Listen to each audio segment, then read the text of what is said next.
digamos. Puede que una viga, digamos, puede que se dé más chance a que falle una viga, una losa, por decir algo, ¿no?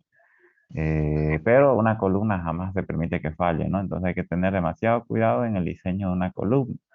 Y entonces hoy día vamos a aprender cómo es que se procede a ese diseño, digamos. Como mencionaba, no es nada complicado y es un tema que ustedes tienen que asegurar, si es que lo decimos así, en el examen, ¿no?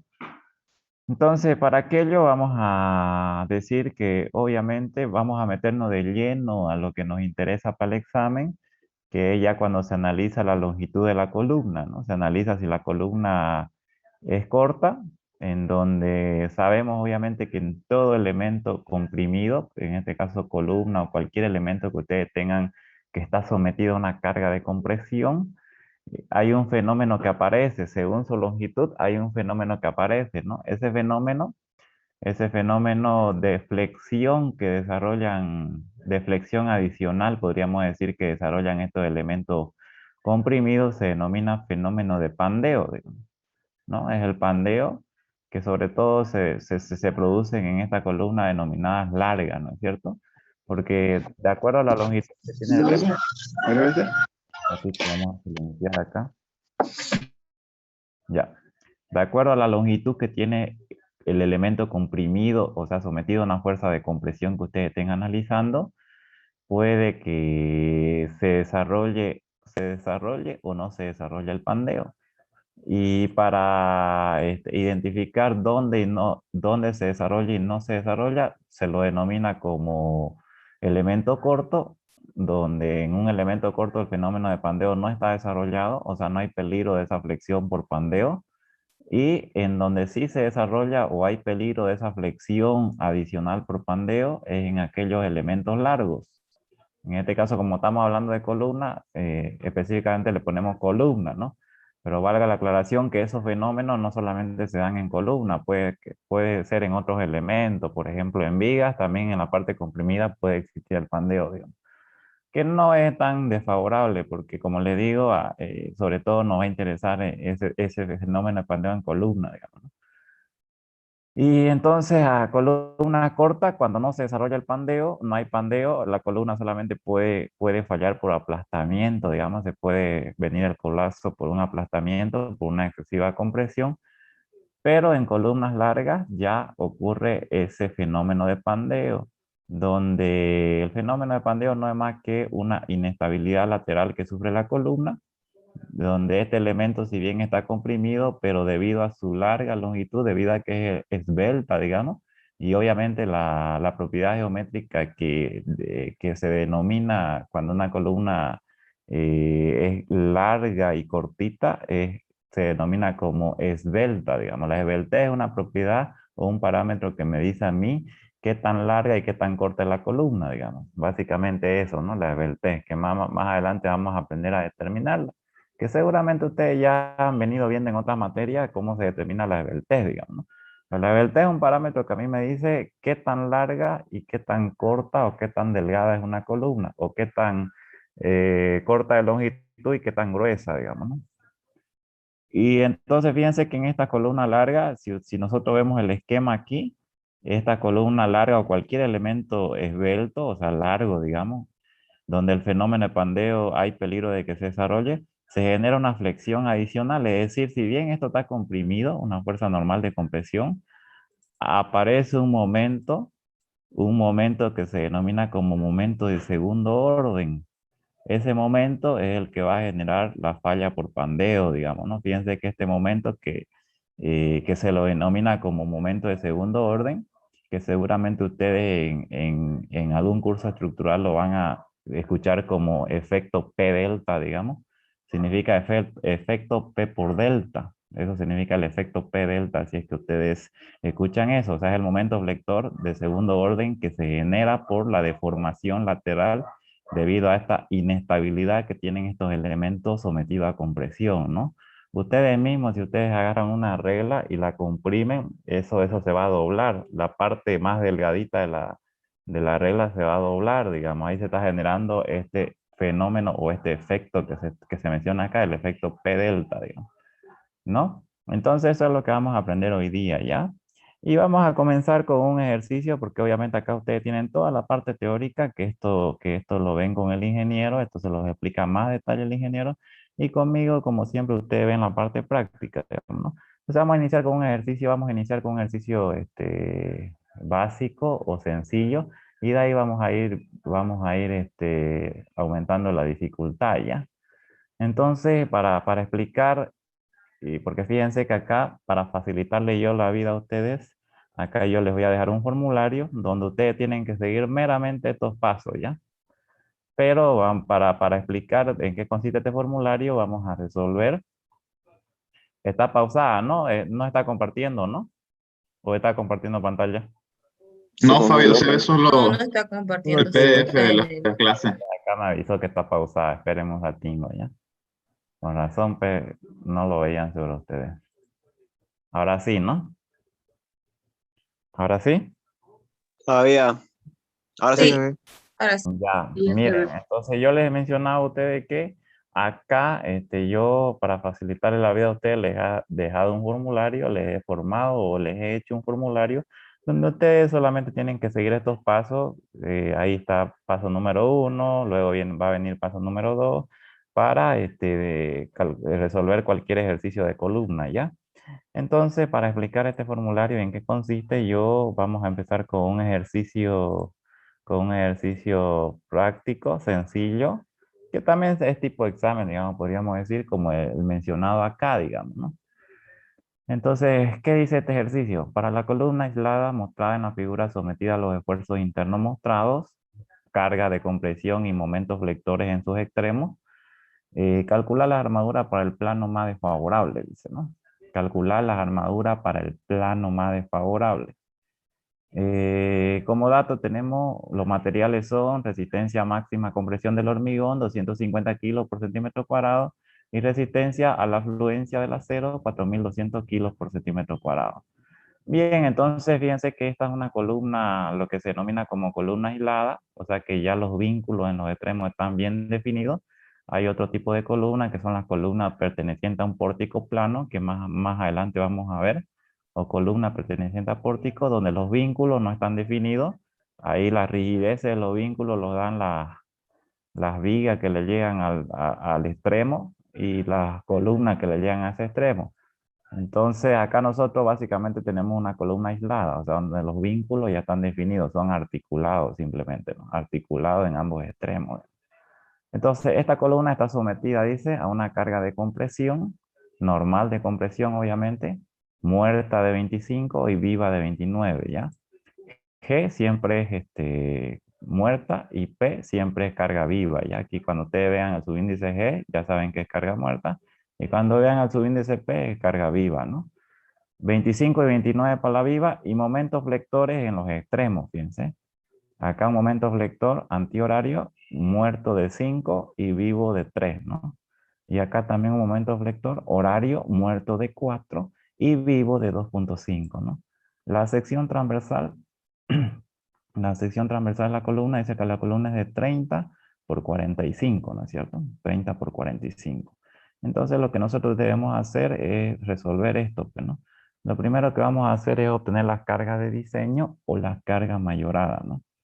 Entonces, fíjense ustedes que la carga de diseño la obtenemos obviamente como la veníamos obteniendo, ¿no? 1,2 para la carga muerta y 1,6 para la carga viva, ¿no? También para los momentos flectores se hace lo mismo, 1,2 para carga muerta y 1,6 para carga viva, ¿no? Esto no hay misterio acá, digamos, lo que veníamos haciendo. Bien, entonces, primero dice calcular la vertez mínima y es acá donde yo me vengo a mi formulario y vamos a aprender a aplicar este formulario. Fíjense que me dice el formulario. Primero dice, debo calcular la vertez mínima, donde la vertez mínima obedece a esta fórmula de acá. Va a ser igual a 34 menos 12 por M1, donde M1 es el momento menor de extremo. Acá está, M1 es el momento menor de extremo, donde ese momento menor de extremo, M1, dice que puede cambiar de signo. O sea, puede que sea positivo o puede ser que sea negativo, digamos. Y donde acá me dice que positivo, cuando sea curvatura simple, y negativo cuando sea una curvatura doble. Pero ahora yo me pregunto, bueno, ¿cómo me doy cuenta cuando es curvatura simple y cuando es curvatura doble? Fácil, pues, ¿no? Una curvatura simple dice que se va a presentar cuando los momentos de extremo sean de sentido contrario. Fíjense, puede que el acá sea antihorario, el de acá horario, o el de acá horario, el de acá antihorario. O sea, básicamente, si los momentos de extremo son de sentido contrario, ahí ya yo sé que tengo una curvatura simple. Y fíjense, ¿por qué se denomina curvatura simple? Por la forma de la deformada, ¿no? Que generan estos momentos, digamos. Fíjense que estos momentos simplemente van a generar una deformada así, de manera simple, digamos, una deformada así básica, de manera simple. Puede que sea así o puede que sea así. O si lo ven ustedes, porque el ingeniero también se lo puede dar en forma de diagrama de momento, no hay cambio de signo, digamos. O sea, el diagrama de momento es un solo signo en toda la longitud, digamos. Esa es una curvatura simple, ¿no? Y ahí en curvatura simple el momento siempre es positivo. El momento menor, que es el M1, siempre es positivo. Ahora, ¿cuándo se presenta la curvatura doble? La curvatura doble dice que se presenta cuando los momentos de extremo tienen sentido cambiado. Ya aquí vamos a arreglar. Aquí se ha modificado esto, pero lo vamos a anotar para que ustedes igual lo anoten. Curvatura doble va a ser cuando los momentos de extremo tengan sentido iguales, ¿ya? O sea, o sea que este sea antihorario y este de acá también sea antihorario. Aquí vamos a modificar, ya se alteró el dibujo acá, pero le voy a explicar, luego lo voy a ordenar, ¿ya? Y fíjense entonces que cuando los momentos de extremo tengan sentido iguales, la curvatura, o sea, la deformada de la columna, va a ser así en forma de una S. Ya van a modificar eso. Así, de esa manera. O sea, la curvatura va a ser así, básicamente. Aquí lo voy a hacer con línea continua para que nos demos cuenta. En forma de una S. Lo mismo acá y acá también lo mismo, ¿ya? Fíjense que aquí el momento es horario, entonces el de acá también tiene que ser horario. Vamos a resolver de todo modo ejercicio con curvatura simple y ejercicio con curvatura doble. Entonces, momento de extremo, ambos tienen que ser de sentido iguales para que yo me dé cuenta que es una curvatura doble. Aquí, por ejemplo, también la deformada va a ser así, en forma de una S, ¿ya? Así. Ignoren la línea segmentada, fíjense en la línea continua, ¿no? Así va a ser en forma de una S. Por eso se dice curvatura doble, porque está teniendo curvatura hacia acá y curvatura hacia acá. Izquierda y derecha. En cambio, la simple solamente tiene hacia un solo lado nomás la curvatura. Y si me lo da en forma de diagrama de momento, ¿cómo me doy cuenta? Porque el diagrama de momento va a tener un cambio de signo, digamos. O sea, va a ser así. Ya no va a ser un solo signo todo, o sea, va a haber cambio. Va a haber cambio de signo. Obviamente no me interesa si acá es positivo, acá negativo. Simplemente quédense con el criterio de que va a haber un cambio de signo. Esa es una curvatura doble, ¿ya? Si me fijo en cómo actúan los momentos extremos son sentidos iguales para una curvatura doble. Los momentos extremos son de sentido iguales. O el diagrama de momento tiene cambio de signo. A diferencia de una curvatura simple, donde los momentos de extremo tienen sentido opuesto, o el diagrama de momento no tiene cambio de signo, ¿no? Entonces ya saben cuándo es positivo y cuándo es negativo. Si nos vamos a nuestro ejercicio, fíjense que aquí los momentos de extremo tienen sentido opuesto. Entonces, si tienen sentido opuesto, yo digo que esa va a ser una curvatura doble. Entonces, M1 para curvatura simple, mejor dicho, simple, ¿no? No doble, perdón, curvatura simple, porque tienen sentido opuesto.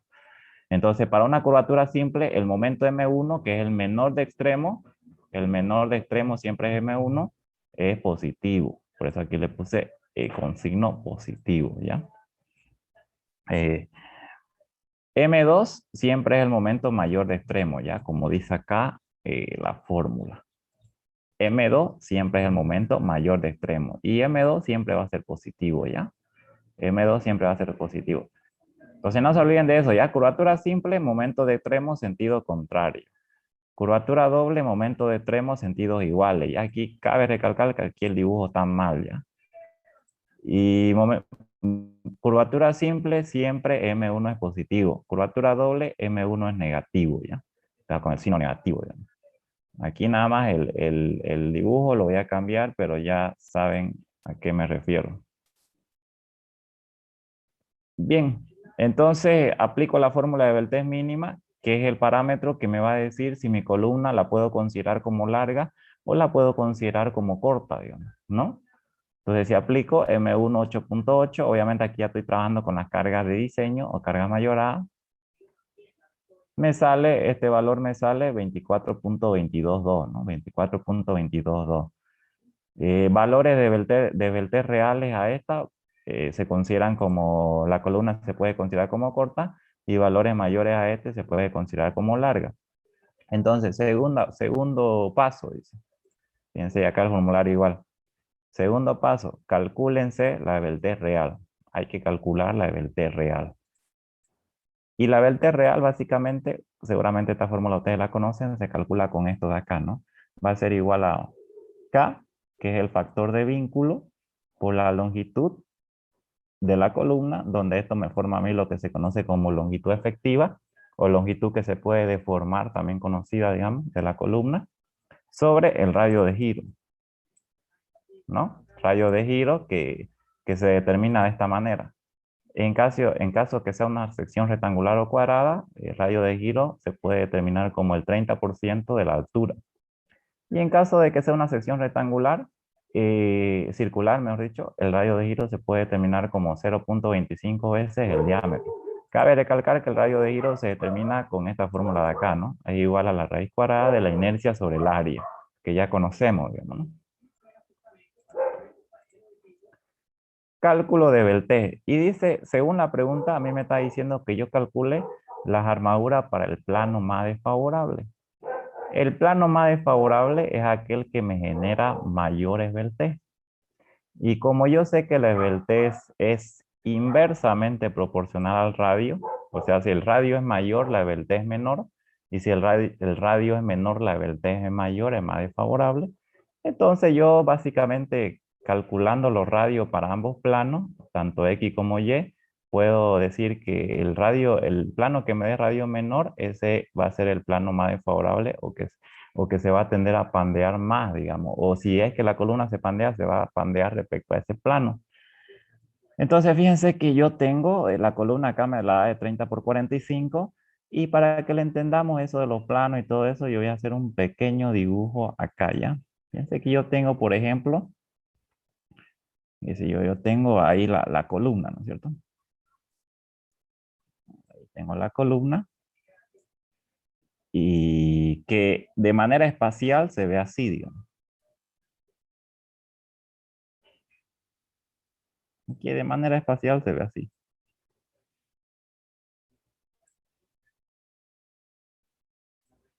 Entonces esta columna, según como me la da acá el ejercicio, tiene dimensiones. Acá va a tener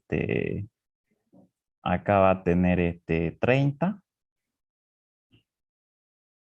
Y la otra dimensión, la de allá, va a tener 45. Según como me lo da el dibujo, ¿no? Acá el plano que me da, el que se ve es de 30 y el otro es de 45 para la sección transversal, ¿no? Entonces una columna siempre va a estar conformada por dos planos, ¿ya? O cualquier elemento en el espacio, vamos a decir que nosotros vamos a poder visualizar dos planos. El plano que vamos a denominar X, que básicamente yo lo voy a nombrar al plano que siempre me da en dirección de la vista de la columna, X, el de acá. Y el plano que se va a presentar en la otra dirección, en la dirección del frente, digamos, que yo siempre lo voy a denominar como plano Y, pero primero visualicemos el plano X. El plano X, básicamente, sí, ¿por qué se dice plano? Porque es todo el plano horizontal que le estamos viendo a la columna, digamos, ¿no? Podríamos decir que todo esto, digamos, todo el plano de acá, el horizontal, digamos, ¿no?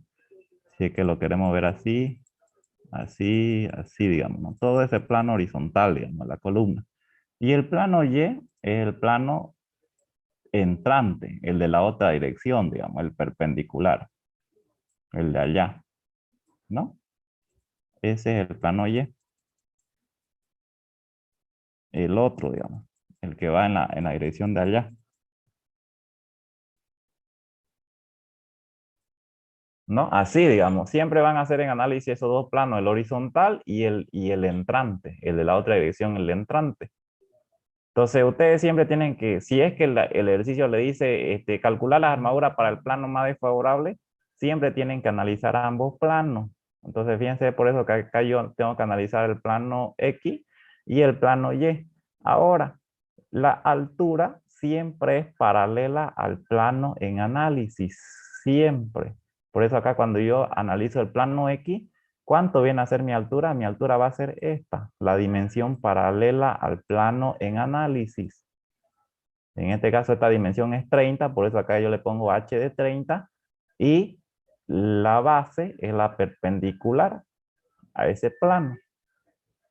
Por eso acá la base de 45, que es la otra dimensión. Y eso es importante porque el radio de giro está en función de la altura, pues obviamente, como vieron hace ratito ustedes. Entonces la altura va a ser 0,3 el radio de giro va a ser 0,3 porque es una sección rectangular, obviamente, el 0,3 de la altura, 9 centímetros acá, fíjense. Y para el plano Y, que es el otro, ¿cuánto viene a ser su altura? Su dimensión paralela. Esta de acá es la altura, la dimensión paralela al plano que ustedes están analizando. Acá obviamente nosotros lo vemos en planta, pues, ¿no? Porque acá estamos viendo la sección transversal en planta, pero los planos se forman de esta manera, ya así como ustedes lo vieron acá. Esperemos un ratito que vamos a borrar esto, que obviamente no, pero es que no se vea tan...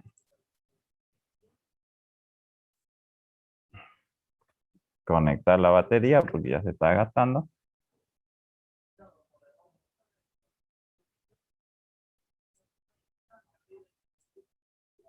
Y ahí, ¿no? Así se da, ¿no?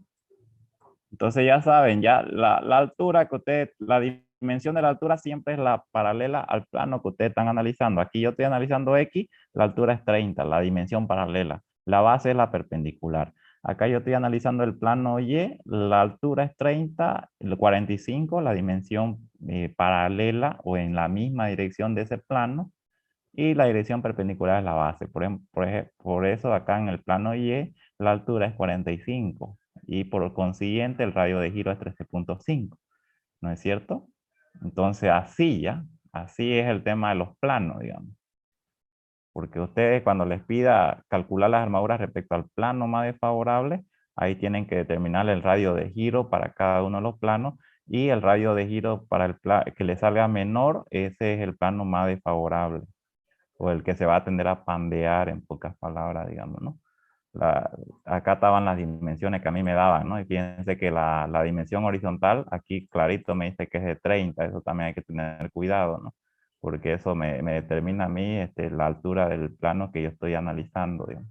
30, 45 y acá H 45 y B 30, ¿no? Si de todos modos, si alguien tuvo alguna duda ahí, no duden en hacerla, ¿ya? Porque ahí es prácticamente lo más importante en saber, digamos, ¿no? Fabio, aquí en el plano X es como si yo lo mirara de ese lado, ¿no? Claro, si vuelvo a Acá, sí. mirar el horizontal, digamos, el plano horizontal, o sea, el plano que te da aquí, digamos, vos estás mirando esto, Ujú. eso estás mirando, Ah, ya, ya. ¿ya? Y el otro, el Y es el otro, el perpendicular, el que va en el frente, el frente, digamos, al otro lado, digamos. Prácticamente sería si es que lo vemos acá, sería el que va en la otra dirección, ¿no? Ah, ya, ya, sí, ya entendí, ya. Ese es el lleno, ¿eh? Ese es el Y, el que va hacia allá, digamos. Y el X es el que va en sentido horizontal. Este de acá es el X. El X es el que va en sentido horizontal. O sea, en sentido del que me da a mí, ¿no? El ejercicio, digamos. El otro, el entrante, es el Y, digamos. Así ya. ¿Entendiste, no? Sí, sí, entendí. Ya. Gracias. Listo. Entonces, ya saben, ¿ya? Ya saben, altura siempre en la dirección del plano en análisis. Listo, entonces ahora plano más desfavorable, ¿cuál viene a ser? El que me dio menor radio de giro. En este caso, ¿cuál es el que me dio menor radio de giro? Obviamente el plano que tiene menor altura, menor h, que sería el plano X, y por consiguiente a menor altura, menor radio de giro, obviamente, ¿no? Entonces, en este caso, el más desfavorable o el plano que se va a tender a pandear es el X, digamos, ¿no? El plano X. Con un radio de giro de 9 centímetros y con una Beltès de 55. Una vez ya determinado el plano más desfavorable en función al radio de giro, ahora procedo a determinar la Beltès real, ¿no? El parámetro de la Beltès real, donde ya habíamos visto que la Beltès real se calcula con esta fórmula. K es el factor de vínculo. K es el factor de vínculo. Entonces, fíjense ustedes que acá yo tenía mi vínculo ya bien definido, ideales, que son articulados en un extremo y articulado en otro extremo. Entonces, si ustedes se acuerdan, para una columna o un elemento que está articulado, ¿cuánto vale el factor de vínculo? Básicamente vale 1, ¿no? De todos modos, si no se acuerdan, acá está, ¿no? Fíjense, estamos nosotros inicialmente desarrollando el tema de columnas aisladas, ¿no? Vamos a ver también el tema de una columna perteneciente a un marco o pórtico plano, ¿no? Columna aislada es básicamente cuando los vínculos de los extremos están ya idealizados, digamos, ¿no? O sea, que son o bien articulados o bien empotrados. O que también puede ser un extremo que esté libre, ¿no? Y el otro empotrado, digamos, ¿no? Y obviamente acordándonos, un articulado, el K es 1, empotrado articulado, el K es 0,7 y empotrado K es 0,5 y empotrado libre K es 2, ¿no? Ahora, pero fíjense que aquí hay algo interesante, ¿no?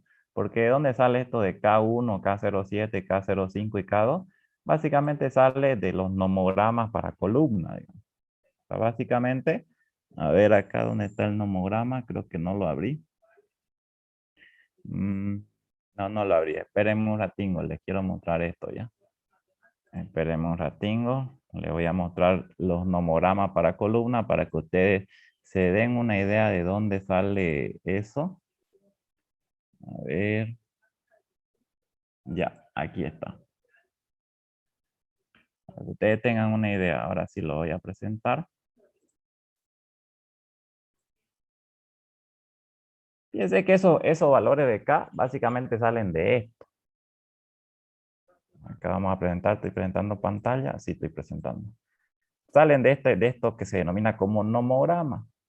O sea, fíjense que cuando yo tengo, por ejemplo, el caso de esta columna de aquí, cuando yo tengo una columna que tiene este vínculo articulado y este otro articulado, la articulación, acá lo voy a anotar, la articulación básicamente lo que me genera es un valor, vamos a decir un valor de lambda o de G, ahí está como G, pero nosotros acostumbramos a denominarlo como lambda. Cuando ustedes vean una articulación, el valor de lambda acá es, por ejemplo, si yo denomino a este nudo A y a este nudo de acá B, el nudo A, que es el extremo de la columna, dice, está con un vínculo articulado. Entonces, el valor de lambda para entrar a esos nomogramas es infinito. Se considera una rigidez infinita. Y el otro extremo también es el extremo B, digamos el nudo B, también dice que está con un nudo articulado. Entonces también el valor de lambda para entrar a los nomogramas es infinito. Entonces fíjense que si ustedes vienen acá al nomograma, entran, porque básicamente esto es lo que se utiliza para calcular ese K, entran al nomograma acá y identifican infinito para un extremo y infinito para el otro extremo y lo intersectan ambos. ¿Cuánto vale K? 1. Es de ahí donde sale eso. De ahí es que nosotros nos han enseñado que para un articulado en un extremo y un articulado en el otro extremo, el valor de K es 1. De ahí es donde sale. Ahora fíjense acá. Fíjense acá, vamos a hacer el otro ejemplo para que quede claro. Fíjense el caso de una columna que está empotrada en un extremo y articulada en otro. Entonces acá vamos a hacer lo mismo. En este extremo, donde la columna vamos a denominar extremo A o nudo A, y vamos a denominar extremo B o nudo B. En este extremo, donde la columna está articulada, el valor de lambda o G, lambda o G es lo mismo, ya ahí está como G en ese nombre macro. Es infinito, con rigidez infinita, y acá, donde cualquier extremo que está empotrado, como en este caso en el B, la rigidez es cero. Se la coloca como cero. El valor de sí para un extremo empotrado es cero. Entonces, si yo me vengo al nomograma, y intercepto infinito, que era para un extremo, digamos, y cero para el otro, ustedes interceptan ambos y les va a cortar exactamente, obviamente acá yo estoy haciéndolo chueco, pero ustedes lo hacen con regla, le va a cortar exactamente en un valor de K, factor de vínculo de 0,7, ¿no? O si ustedes, digamos, veamos el último caso, que es el caso de empotrado. Si ustedes acá sí, A, digamos, 0, y si B o lambda B 0, vienen acá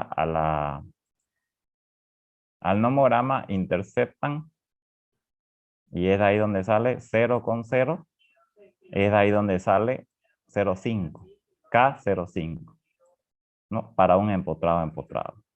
¿Ya?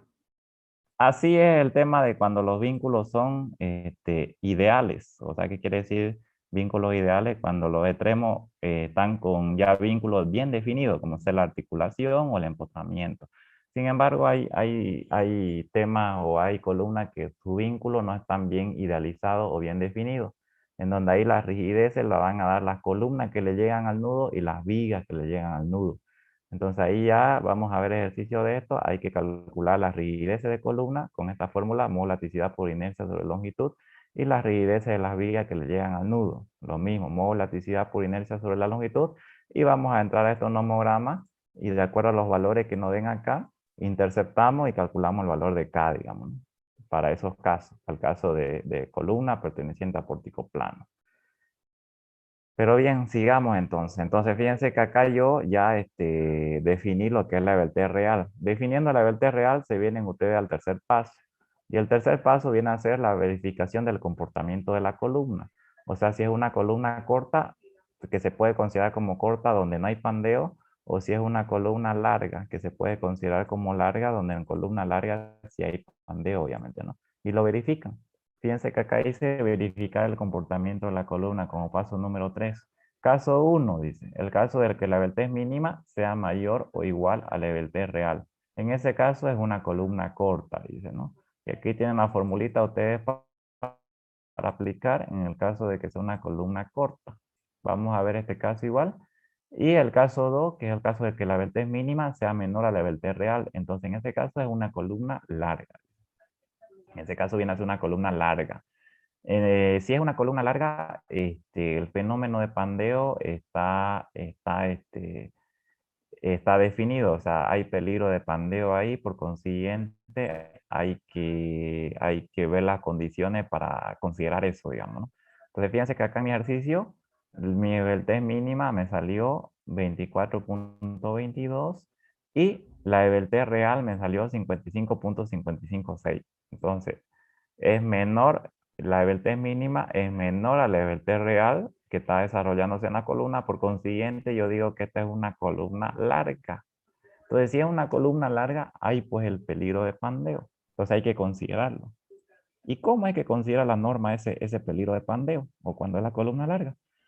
Fíjense que yo acá les decía a ustedes que debido a la inestabilidad lateral que presenta la columna cuando es larga, se va a generar un momento que se denomina como momento de segundo orden o efecto P delta. O sea, es un momento debido al efecto P delta. P, la carga P por delta, ¿sabe? Por este desplazamiento que nosotros le denominamos delta.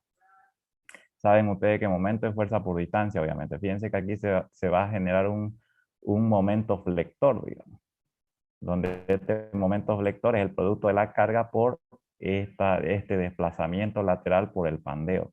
Ese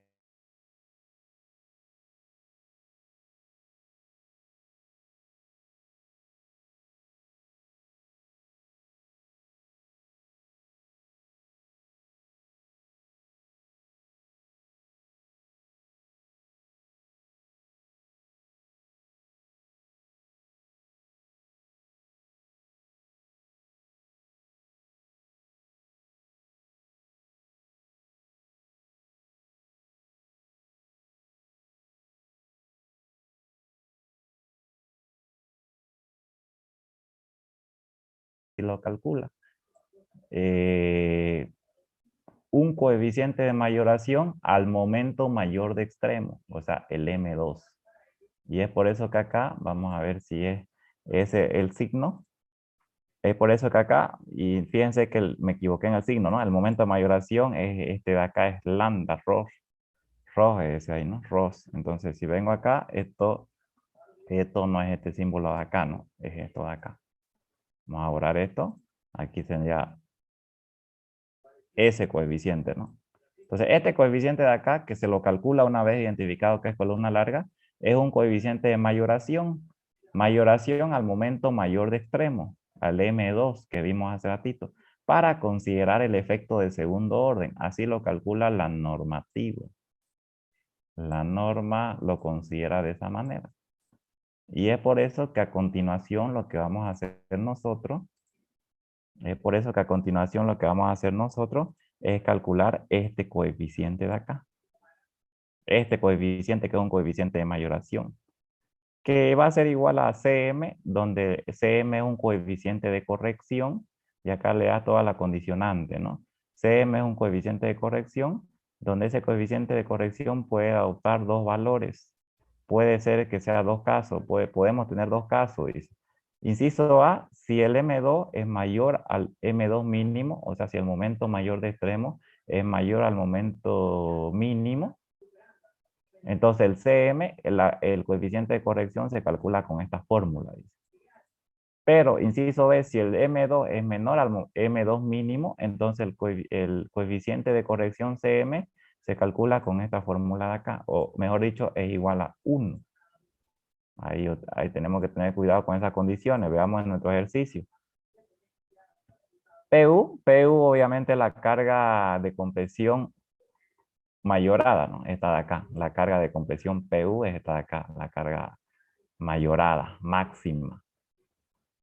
A continuación lo que vamos a hacer es definir el M2 mínimo para ver qué valor adopta el coeficiente de corrección CM. Entonces, M2 mínimo, como le dice a usted la fórmula, M2 mínimo es igual a esto, fíjense. Va a ser igual a la carga PU, la carga de compresión, por 1.5 más 0.03 H. Donde acá la altura entra en centímetros, ya. Acá la altura la vamos a poner en centímetros. Entonces, fíjense que aplico la fórmula, PU vale 76.4, 1.5 más 0.03 H. H es 30, ¿ya? Porque estoy analizando, obviamente, yo el plano X, que es el más desfavorable, el que me dio menor radio de giro, etcétera, y la H es 30, ¿ya? La altura es 30. Entonces, fíjense que acá me sale este valor de acá, donde como este estaba en tonelada, y esto de acá me da en centímetros, entonces ese momento me sale en toneladas por centímetro. Transformándolo aquí a toneladas por metro, sabiendo obviamente que un metro de 100 centímetros me sale 1.83 toneladas por metro, ¿no es cierto? El M mínimo, M2 mínimo es 1.83 toneladas metro. Definido el M mínimo, a continuación lo que tienen que hacer es la verificación para ver qué valor de coeficiente de corrección adoptan. Si están en el caso A o si están en el caso B, ¿no? Entonces, fíjense que acá ya vimos que el M2, como es el momento mayor de extremo, es este de acá, 10.8. Entonces me está saliendo que 10.8, el momento mayor de extremo, es mayor al mínimo. Por consiguiente, CM, estoy en el caso A o en el inciso A, CM lo tengo que calcular con esta formulita de aquí. 0.6 más 0.4 por M1, que ya, al igual que cuando calculamos la libertad mínima, es el mismo criterio. M1 es el momento menor de extremo, positivo si es curvatura simple y negativo si es curvatura doble. Y M2 es el momento mayor de extremo, obviamente, ¿no? Ahí está, ¿no? 8.8, que es M1, positivo porque acá, como lo definimos, era una curvatura simple. Y M2 es el 10.8, ¿no? Entonces esto me sale 0.926. Fíjense, el CM o coeficiente de corrección me sale 0.926. Bien, a continuación lo que quiero es PC. PC es la carga crítica de Euler, ¿ya? Seguramente ustedes en otra materia han escuchado al famoso Euler, ¿no? Carga crítica de Euler, que obedece a esta fórmula acá, pi al cuadrado por la rigidez flexional, el producto de molaticidad del hormigón por la inercia, sobre la longitud efectiva al cuadrado, o sea, el producto del factor de vínculo por la longitud de la columna al cuadrado. El módulo de elasticidad, acá en el formulario ustedes lo tienen todo ya, pasito a pasito, qué tienen que hacer y todo, todas las fórmulas que yo muestro ahí están acá ya. El módulo de elasticidad del hormigón se calcula con esta fórmula, ¿ya? Va a ser igual a 15.100 por la raíz cuadrada de 250. O sea, por la raíz cuadrada de Fc', resistencia máxima a la compresión del hormigón, que según el dato del problema me dio 250. Y entonces de esta manera estimo o calculo el módulo de elasticidad del hormigón. 15.000 siempre con esta fórmula, 15.100 por raíz cuadrada de Fc', resistencia a la compresión del hormigón. El beta, como lo dice acá la fórmula, beta, porque fíjense que acá esta rigidez, acá minorada, rigidez de flexión minorada, se la tiene que calcular con esta fórmula, 0,4 del modo elasticidad por la inercia sobre 1 más beta, es la rigidez flexional minorada para considerar obviamente el cansancio que se produce en el hormigón durante el tiempo, la afluencia que tiene el hormigón, etc. Y entonces este valor de beta de aquí, que vamos a utilizar para calcular esto, se calcula como la carga muerta mayorada sobre la carga total. O sea, ¿qué quiere decir esto? Quiere decir lo siguiente. Piensa acá, calculo el valor de beta. Beta va a ser igual a la carga muerta mayorada, o sea, 1.2 por 25. La carga muerta era 25, fíjense.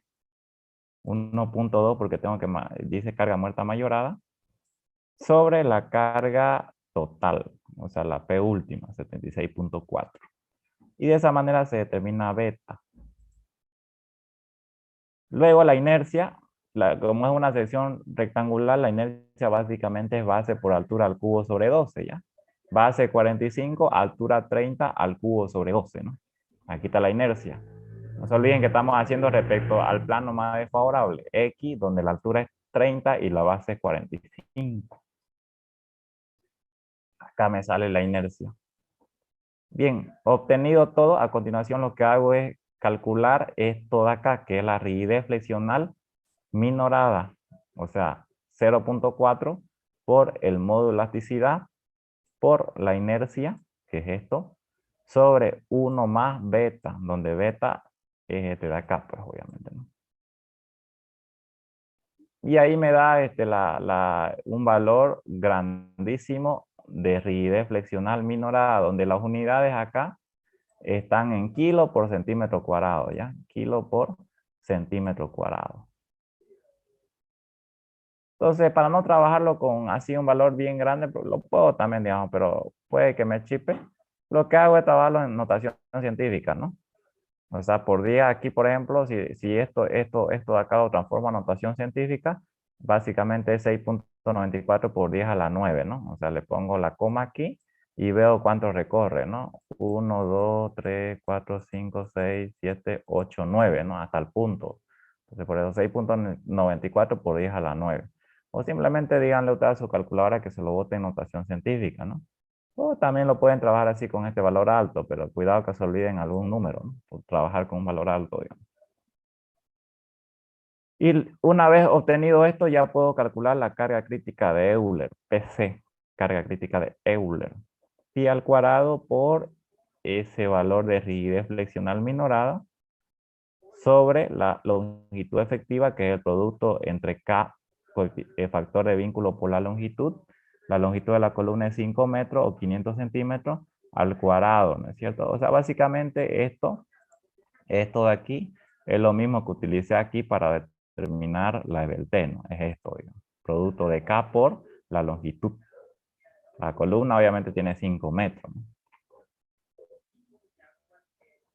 Y ahí tienen ustedes el valor de la carga crítica de Euler, que le sale este valor de acá. Pero este valor le sale en kilos. Ustedes tienen que transformarlo en toneladas. Entonces acá está transformado en toneladas. Bien, entonces fíjense que ya han obtenido todos los parámetros para determinar el coeficiente de mayoración para considerar el efecto P delta, el efecto de segundo orden, el momento de segundo orden, coeficiente de corrección sobre 1 menos la carga de compresión mayorada o de diseño, P última, sobre 0.75 la carga crítica de Euler. PC es la carga crítica de Euler. Y ahí están, ¿no? Reemplazado todos los valores, P última es esta de acá. Coeficiente de corrección nos salió esto.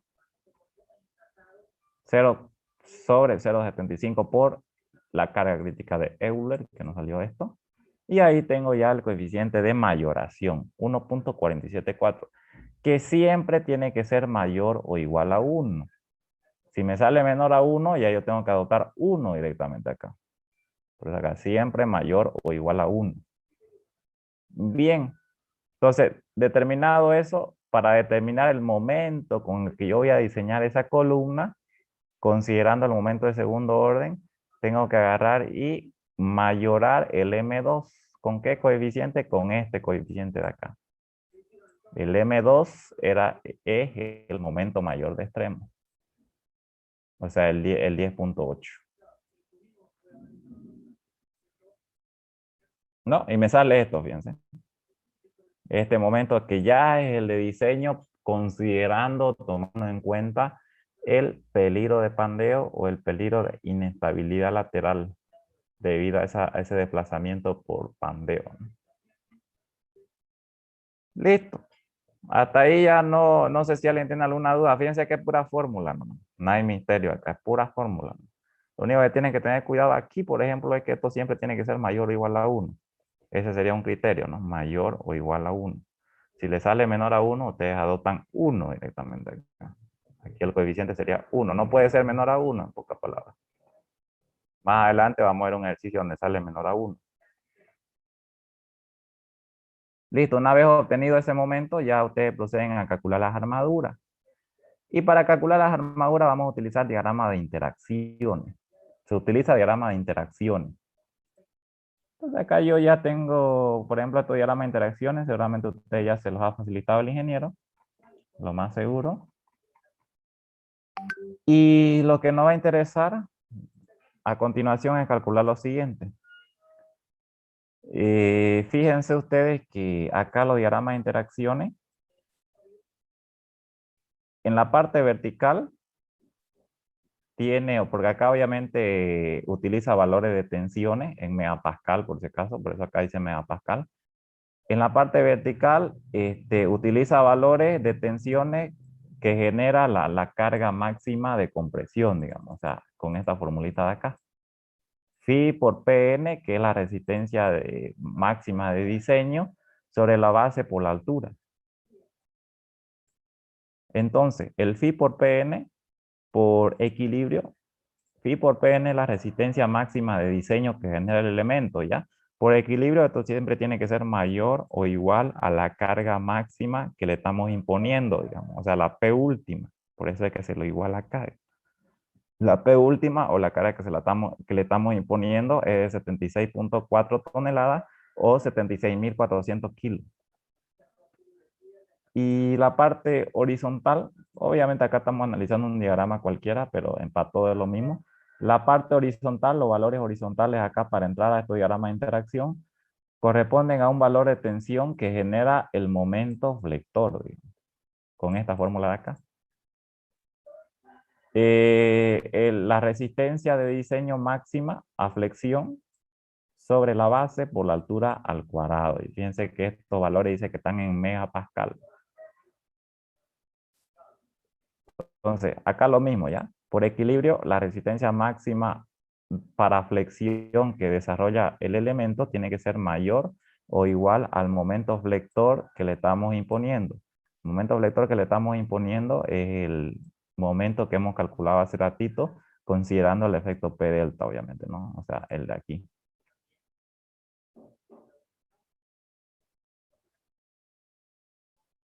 Ya.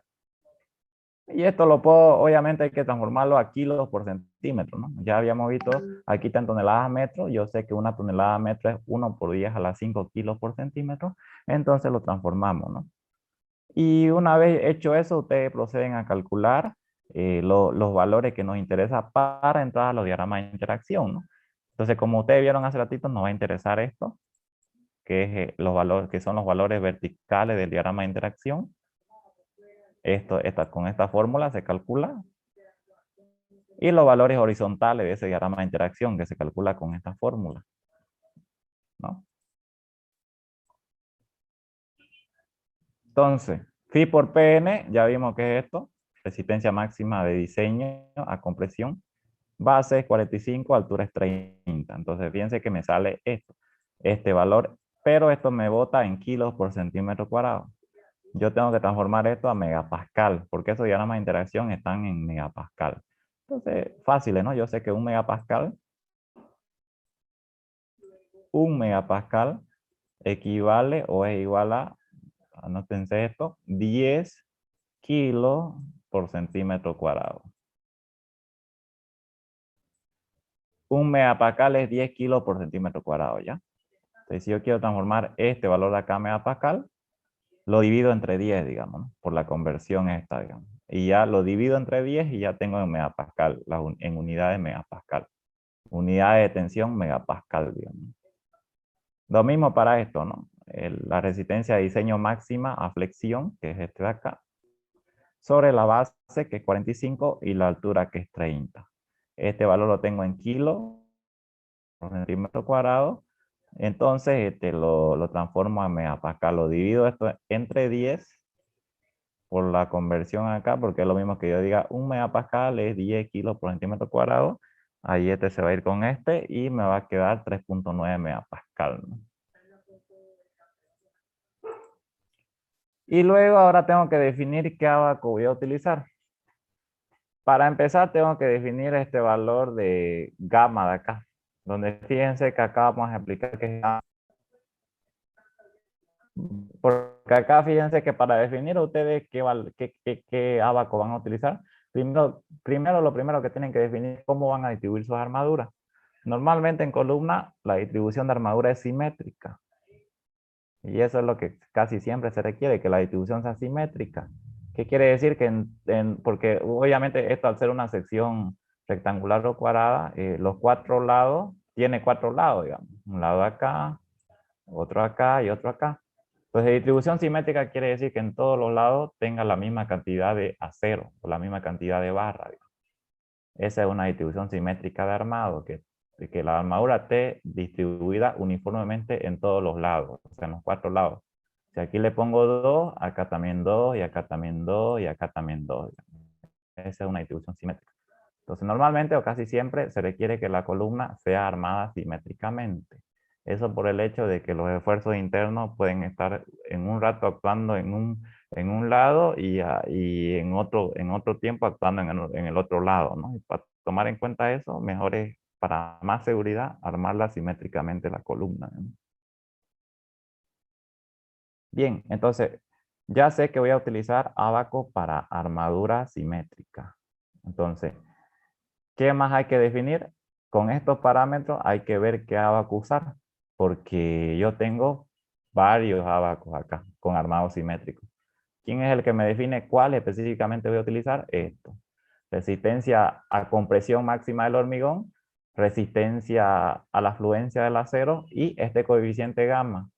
Donde este coeficiente gamma básicamente es el porcentaje el porcentaje que me define a mí la distancia que hay de centro a centro del acero de esquina. Fíjense de acá a acá.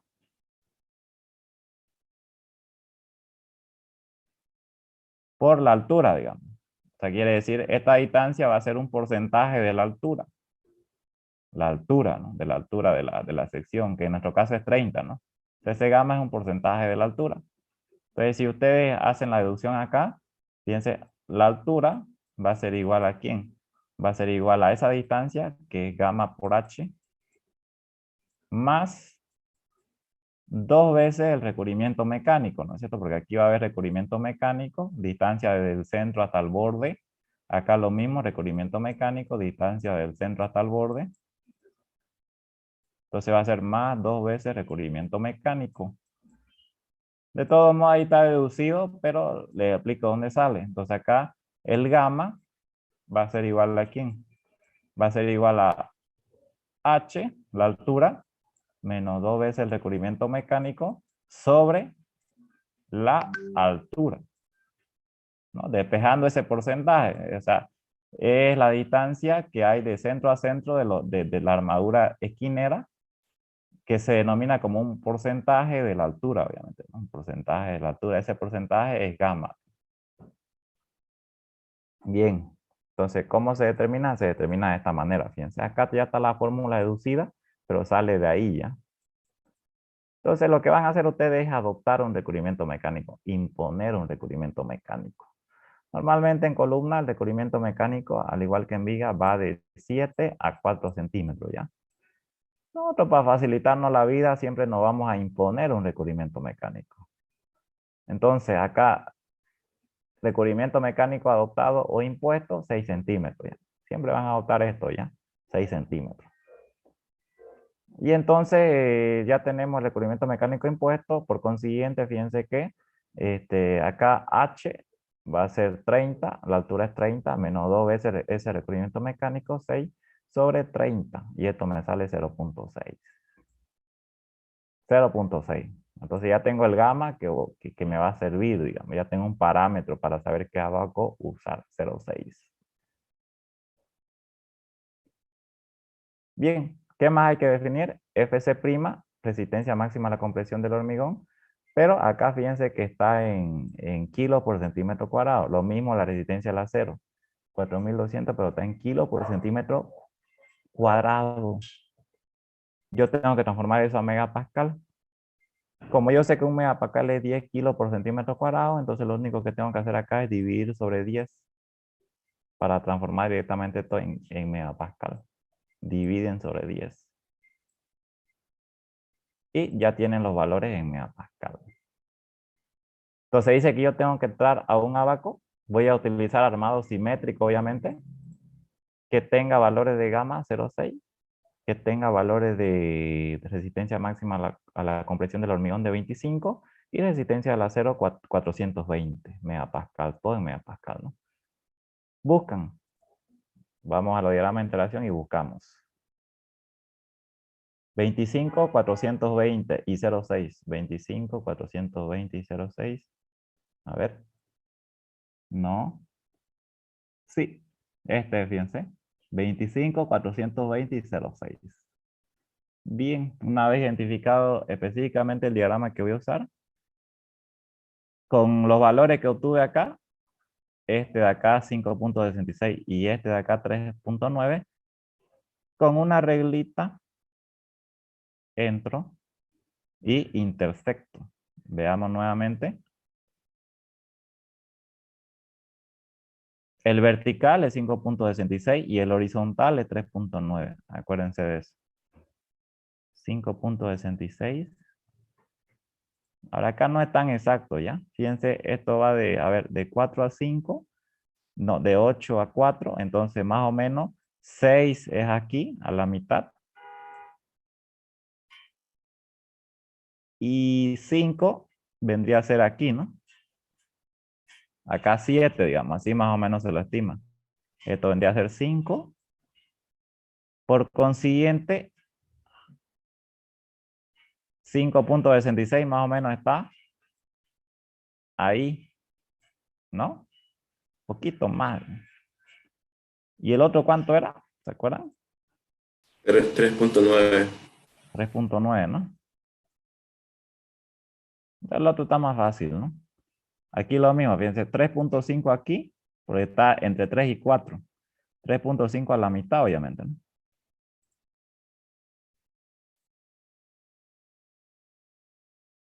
Y 3.9 prácticamente está llegando a 4, ¿no? Por acá, digamos. O aquí. Entonces lo interceptan. Una vez identifican 5.66 acá. 5.66. Trazan la horizontal. Obviamente a mí yo chueco, pero esto ustedes en lo posible tienen que hacerlo con regla. Y acá en 3.9 trazan la vertical.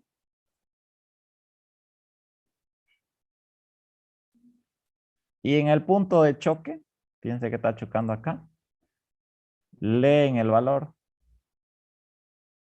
Fíjense que aquí nosotros nos da las curvas de interacción que comienzan en, estos son porcentajes de cuantía, ¿ya? Comienzan en 0,01 para esta, 0,02 para esta, 0,03 para esta de acá y 0,04 para esta. Entonces yo veo que el punto que está aquí me está cayendo a mí entre 0,0, entre la curva 0,04, que es esta, la estoy haciendo con rojo para, y la curva 0,05, que es esta. Ahí está el punto, fíjense. Entonces aproximadamente es entre, no cortó bien en 0,05, ¿no? En 0,05, que es esta, fíjense. Está, digamos. Entonces está llegando, está aproximándose. Entonces eso puede que sea 0,049, 0,048, hasta 0,047. Pero si ustedes lo hacen con reglas, le va a salir de manera exacta. Obviamente un valor medio es 0,045, ¿no? Una curva que esté por el medio, digamos, es 0,045 de ambas, ¿no? Entre 0,04 y 0,05. Más o menos Fabio, 0,49 o 0,048, ¿sí? pero no está entre 005 y 006. A ver, espérame un ratito ya. A ver. No. Este es 0,04 y este es 0,05. A ver, vamos a seguir la curva, por eso es importante seguir la curva. Este es 0,05, la que estoy marcando acá. Y esta de acá es 0,04, la que estoy marcando acá. Por eso es importante identificar las dos curvas. Y no está, ¿no? Fíjense, está entre la curva 0,05 y 0,04. O me equivoco. ¿Quién fue el que me dijo que estaba entre 0,06? No, está bien. Está bien, ¿no? 0,05 y 0, pero fíjense bien acá, digamos. Acá bien, comienza con una recta y ya luego se hace curva, ¿no? Entonces, más o menos, pero si ustedes lo hacen con regla, le va a dar un valor más o menos exacto, digamos. Pero puede haber esa variación, digamos. Uno pueden adoptar 0,049, otro 0,048 y van a estar bien, digamos. Ya, pero por eso con regla, mejor si lo hacen, ¿no? Yo, por ejemplo, acá en el ejercicio,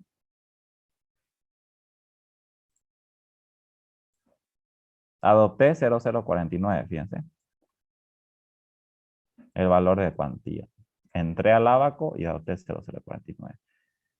Listo. Una vez identifican el valor en el abaco, 0,049 en este caso para mí, calculan la armadura, donde la armadura va a ser la cuantía, esta es cuantía geométrica, por la base, por la altura. De ahí identificamos la armadura, es 62.1 o 66.41, uno de los dos valores, ya yo aquí se me puso 2, pero es 1, ya. Creo que es este el valor verdadero. O este de acá, no sé, usted ya lo corría en eso ya. Es este, creo, el que tiene que salir aquí, ¿no? Multiplicando la cuantía por la base por la altura. Ahí está. Una vez definen ya o calculan la armadura, tienen que definir la armadura mínima. Jamás debemos colocar una armadura menor a la mínima, donde la mínima es esta, ¿no? 0,06 sobre 100 o el 6% de la base por la altura. Me sale esto, ¿no? La mínima. Listo. Ahora fíjense que acá la táctica para distribuir el acero, el fierro, va a ser esta, ¿ya? Va a ser esta de acá. Vamos a decir lo siguiente, ¿no? Vamos a decir.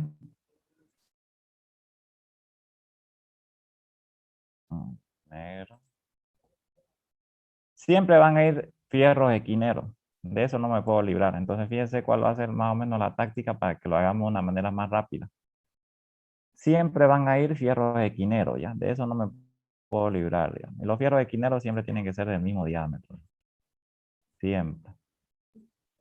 ¿Ya? Entonces, directamente le puedo adoptar esos fierros esquineros. Como es un área bien grande, 66.15, fíjense. Entonces yo puedo decir que esos fierros esquineros van a ser 4 de 32 milímetros. Que me forma un área de esos 4 de 32.17. Entonces ya tengo adoptados los 4 fierros esquineros que van a ir, digamos, ¿no? Ahora lo que tengo que hacer es determinar la armadura de borde. O sea, las armaduras que van a ir, que va a ir acá, que va a ir acá y que va a ir acá, que tienen que ser iguales, por igual, ¿no? Entonces fíjense que a esto de acá, a 66.15, le quito los fierros esquineros que ya lo adopté, esto de acá. Cualquiera pudo haber puesto 4 de 25 milímetros, no hay problema, pero el problema es que acá la armadura es bien grande. Voy a tener harta densidad de armadura si coloco fierro pequeño, digamos, ¿no? Pero cualquier otro probarse con un fierro de 25 milímetros y ver, pues, ¿no? Si le alcanza. Entonces le quitan, a esta de acá le quitan le quitan el fierro esquinero, en pocas palabras. Y les queda una armadura para colocar uniformemente en todos los bordes de 33.98. Como yo tengo que colocar en todos la misma cantidad de armadura, entonces para no estar buscando para todos al mismo tiempo, puedo trabajar con uno solo. Entonces, por ejemplo, aquí, para este borde, la armadura va a ser esta de acá que ustedes han calculado aquí, restándole la de las esquinas, obviamente, sobre 4. Porque eso, como son 4 bordes, entonces lo divido sobre 4 y tengo para cada uno. Lo mismo acá, lo mismo acá y lo mismo acá. ¿No? Entonces, de esa manera yo divido entre 4 porque son 4 bordes y ya tengo el área para un solo borde. Entonces ya calculada la cantidad de fierro para este borde de aquí, ya para lo demás lo mismo, digamos. De esa manera estoy cumpliendo la condición de simetría. Entonces fíjense que aquí yo, para llenar estos 8.5 centímetros cuadrados, voy a dotarle 2 fierros de 25 milímetros. Donde 2 fierros de 25 milímetros tienen un área de 9.82, creo. Llenan, digamos. Siempre la adoptada tiene que ser un poquito mayor a la calculada, ¿no? Siempre. De esa manera, ¿ya? De esa manera es como, para hacerlo de una manera más rápida, yo puedo calcular la armadura, ¿no? La total para toda la columna. Entonces, finalmente, la distribución va a ser así, fíjense. Voy a decir, un fierro de 32 milímetros por esquina, para no enmarcar todos los fierros, lo identifico que va a ser un fierro de 32 milímetros por esquina y 2 fierros de 25 milímetros por borde, ¿no? Para no enmarcar todingo, porque si no se me va a hacer un chorrango, ¿no? Si no voy a tener que hacer esto, digamos. Eso, así, digamos. Entonces, para no estar haciendo eso y que no salga mucha raya, porque esto va a ser muy rayado, pues lo que hago es identificarlo, ¿no? Aquí le pongo un fierro de 32 por esquina y 2 fierros de 25 por borde, ¿no? Porque a veces obviamente uno llega al detalle y ya llega con tiempo cabalito, digamos. No hay tanta la posibilidad de estar poniendo uno por uno ni nada. Entonces directamente, de manera más rápida, fierro de 32 por esquina y 2 fierros de 25 por borde.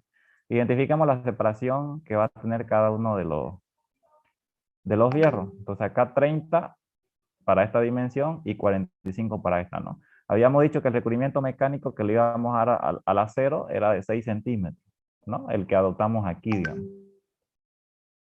6. Recubrimiento mecánico para el acero esquinero, que es el más próximo, digamos. 6 centímetros. Entonces identificamos la separación entre los fierros, que es importante igual identificarlo. ¿Cómo identificamos eso? Por ejemplo, para esta separación de 6, ¿cómo me salió? 30 menos 2 veces 6, quitándole ambos recubrimientos mecánicos, sobre el número de espacios, ¿no? Que son 3 espacios, digamos. Ahí me da esta separación de 6. Lo mismo acá, ¿no? 45 menos los 2 recubrimientos mecánicos, 6, 6, y lo divido entre el número de espacios, 1, 2, 3, y eso me sale 11. Es importante identificar eso porque, por ejemplo, este fierrito que está con rojo acá, obviamente es el estribo, ¿no es? Entonces, fíjense ustedes que hay ocasiones donde necesitamos lo que se conoce como gancho. Acá le da el detalle de cómo tienen que armar. Hay ocasiones que uno necesita arriostrar el acero por una demasía separación entre los mismos. ¿Y cómo arriostramos esos aceros? Para evitar obviamente que esos aceros se pandeen, porque caso contrario puede ocurrir si es que yo no arriostro de esa manera, digamos, cuando hay una separación excesiva entre fierros, puede ocurrir pandeo. Esto puede, por ejemplo, acá lo estamos observando de manera longitudinal. Hay otro dibujito aquí, ¿no? Aquí, digamos, si ustedes tienen un acero ahí no arriostran, puede que este acero se comprima y falle por pandeo, ¿no? O sea, se doble así por lo que estamos hablando. Pues. Entonces, para evitar este pandeo, se lo arriostra a través de un gancho, pero no siempre. ¿En qué caso? En los casos en el que la distancia entre las armaduras sea mayor a 15. Si es mayor o igual a 15, o mayor a 15, mejor dicho, ahí yo necesito un gancho, digamos. Pero si es menor a 15, esa distancia no voy a necesitar colocar gancho o elemento de arriostramiento. Fíjense, por ejemplo, acá, en nuestro ejemplo, esa separación entre los fierros nos salió 6 centímetros. Entonces, estos 6 centímetros es menor a 15. Entonces, no necesito gancho. Lo mismo acá, ¿no? Menor a 15. Ahí. Esto igual menor a 15. No necesito gancho de arriostramiento. Más adelante vamos a ver otro ejercicio que sí se necesita gancho. Luego, obviamente, ya identificar eso que es importante igual. Luego pasamos al diseño de los estribos. Y los estribos, el diámetro de los estribos se obtiene con esta fórmula. Es el mayor de estos dos valores, ¿ya? El diámetro del fierro mayor sobre 4 o 6 milímetros. ¿No? El diámetro del fierro mayor sobre 4 o 6 milímetros. El diámetro del fierro mayor es un fierro de 32 milímetros, ¿no? Un fierro de 32 milímetros.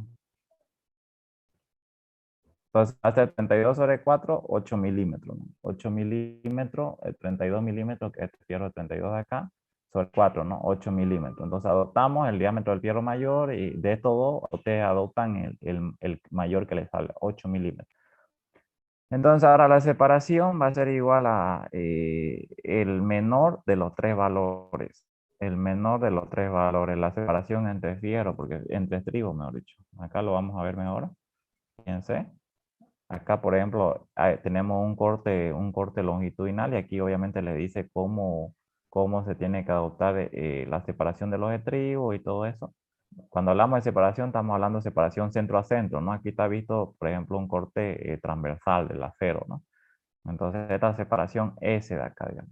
Y la S, la separación entre estribos, dice que tiene que ser el menor de estos valores. 12 veces el diámetro del estribo, 36 veces el diámetro del estribo, tenemos la tengo, 12 veces, perdón, acá ahí estaba un poco chipado, ¿no?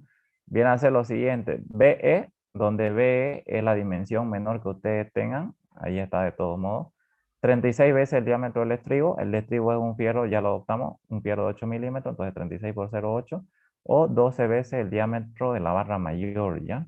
Aquí la barra mayor, 32, ¿ya? Aquí vamos a corregir. De todo modo igual no nos salió porque tenemos que adoptar el menor, 3.2, ¿ya? No es 2.5. 3.2. Lo que es la menor, por eso lo adopté acá. Menor, fi menor 12 veces y 36 diámetro del estribo. Aquí es la menor, ¿ya? Yo ahí que le fallé. Aquí es la menor. ¿Ya? Esto es 12 veces la menor. Por eso acá yo le puse 2.5, digamos. Ahí lo había notado mal. Aquí, fíjense, le puse 12 veces la mayor, pero sin embargo es la menor, ¿ya? Por eso es que yo le puse 25 milímetros. 2.5, digamos. Entonces, entre estos tres valores, ustedes adoptan el valor menor. Estos tres valores que les da adoptan el valor menor. Y esa va a ser la separación. Entonces, yo voy a decir que voy a utilizar un estribo fierro de 8 milímetros cada 28. ¿Ya? Y de esa manera se diseña el estribo, ¿ya? Siguiendo estos pasos, ni más ni menos. Ni más ni menos. Bien. Entonces, fíjense que acá nosotros podemos tener otro ejemplo. Fíjense que este es un modelo de examen y es lo mismo prácticamente. Pero, por ejemplo, para esta columna de acá, dice, para la siguiente columna perteneciente a un pórtico arriostrado, admite que K es igual a 0,5, calcule las armaduras requeridas para más desfavorable, calcule las armaduras requeridas más desfavorables, considerando solo la flexión en el plano del pórtico. Considerando solo la flexión en el plano del pórtico. Se conoce además que la carga muerta es de 156 toneladas. Fíjense que acá usted le da carga muerta, carga última. Acá ya la carga última, o sea, las cargas mayoradas ya están mayoradas, por eso ahí le dice P última, E última. Y una acción de 60 por 40. Ahora usted le dice que solamente consideren el plano del pórtico. ¿Qué quiere decir eso? ¿Qué quiere decir considerar solamente el plano del pórtico? Que considere solamente el plano en el que me lo da el pórtico. O sea, como yo les había mencionado, pues, ¿no? Esto va a tener dos planos. Un plano horizontal, que podemos decir que es el plano X,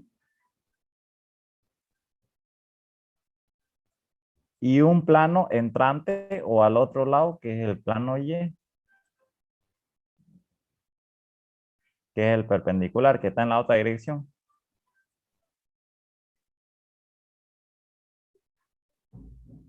Plano Y. El de allá, ¿no? Plano Y. Entonces, en este ejercicio no me pide analizar el plano más desfavorable, solo me pide considerar en el plano del pórtico. El plano del pórtico siempre es el X, vamos a tomarlo como siempre el X, que es el que me da inicialmente, ¿no?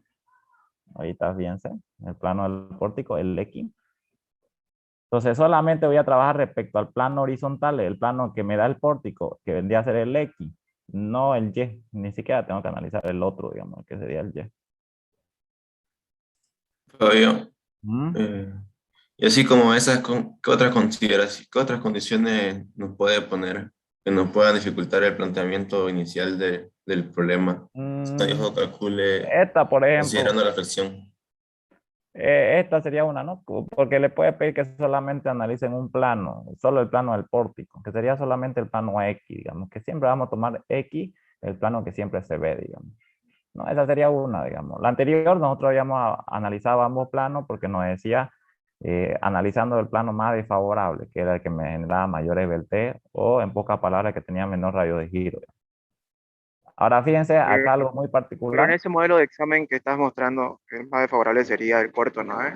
Sí, ¿no lo analizamos ese ahí? No, porque te está pidiendo solamente considerar en el plano del pórtico. Dice. O sea, el plano del pórtico es el que te da, el que te está dando, el que te está dando la visión, digamos. El plano del pórtico en el que te está dando este. ¿Y no Y estaría mal aquí, diseñado entonces? ¿cómo? ¿No estaría mal diseñado entonces en ese caso? Es lo que él te pide, pero no, ahora si vos sos curioso, a ver, analizar el otro plano, que seguramente Repapandeo es más desfavorable porque su altura va a ser menor, 40, y fíjate cuál de los dos te sale o te requiere mayor armadura, digamos. En este caso, vos tenés que obedecer aquí a lo que te dice él, digamos, no importa si está mal diseñado o si me sale menor armadura ni nada. Obedecer Ya, a lo que te gracias, dice él, ¿ya? gracias, gracias. Listo. Primero, calcular la VT mínima, dice.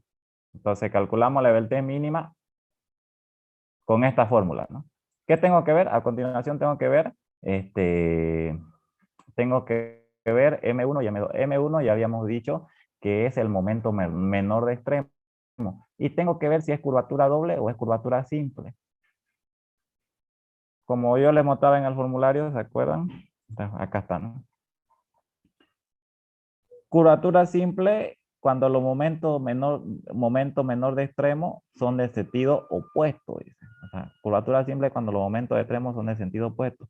Curvatura doble cuando los momentos de extremo son de sentido iguales, ya, no opuestos, iguales. Acá vamos a corregir esto. Curvatura doble cuando los momentos de extremo son iguales. Fíjense que acá los momentos de extremo son iguales. Acá antihorario y acá antihorario. Por consiguiente, esta es una curvatura doble. Automáticamente, si yo veo que los momentos de extremo son iguales, sentido iguales, tienen sentido iguales, sea antihorario ambos o sean horario ambos, es una curvatura doble. Entonces, ¿qué me afecta eso? Que el M1 va a ser negativo.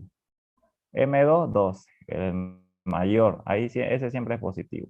Entonces, reemplazando acá, fíjense que la T mínima me sale 36. Y hacen lo mismo, ¿no? Cálculo de VT real.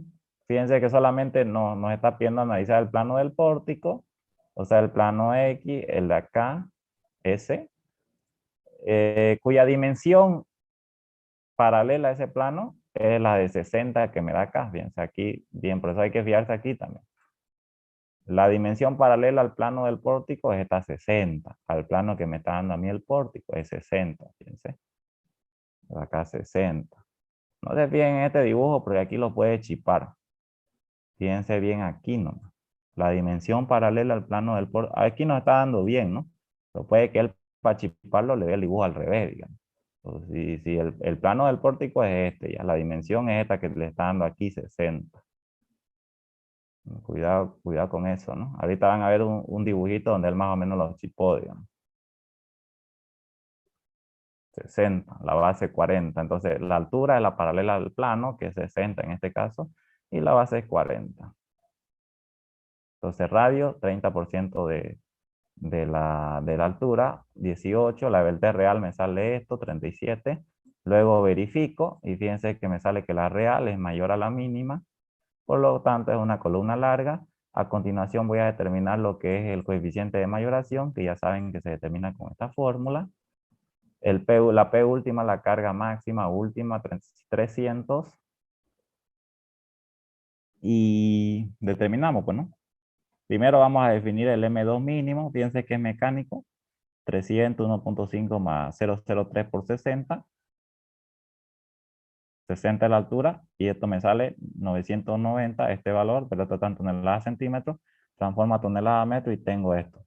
Verifico a continuación, ¿no? El M2 es mayor al mínimo. Por consiguiente, la fórmula para el coeficiente de corrección CM se calcula con esto de acá, ¿no? 0.533. Fíjense que el M2, el M1, el momento mayor extremo, entra con su signo, ¿no? Negativo. Por eso es importante identificar si es curvatura doble o curvatura simple. Y a continuación calculan lo mismo, fíjense. Carga crítica de Euler, módulo elasticidad, Fc' es 300. Beta, 1.2 carga mayorada sobre la carga última, o sea, esta es la carga muerta mayorada sobre la carga muerta, la carga mayorada total, y calculan, ¿no? Inercia base por altura al cubo sobre 12. Acá la rigidez flexional, como la veníamos calculando, no hay misterio, fíjense lo mismo que hicimos la anterior. Poco para resaltar aquí, en esto de acá.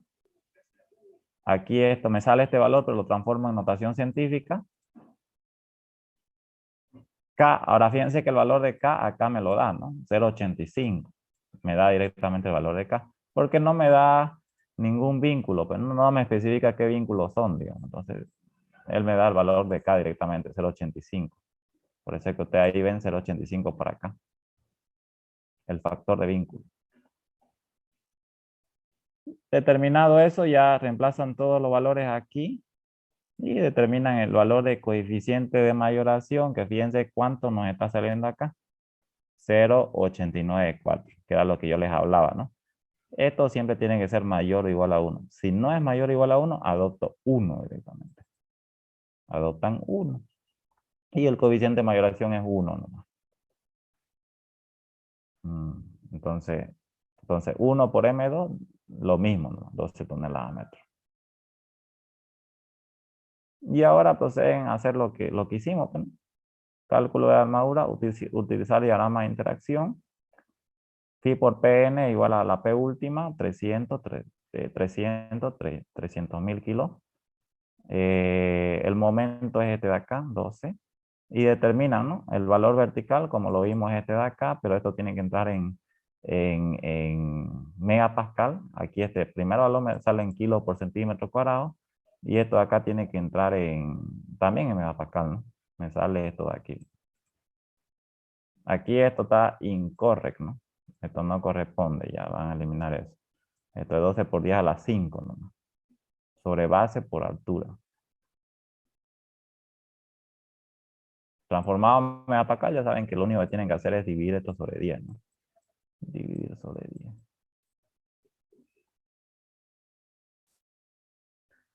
Listo, ahora hacen lo mismo, fíjense, utilizar abaco, dice, armado simétrico igual, recubrimiento mecánico adoptado de prima 6 centímetros, adoptamos ese porcentaje, gamma, H 60 menos 2 por 6 sobre H, que es 60, me sale un gamma de 0.8.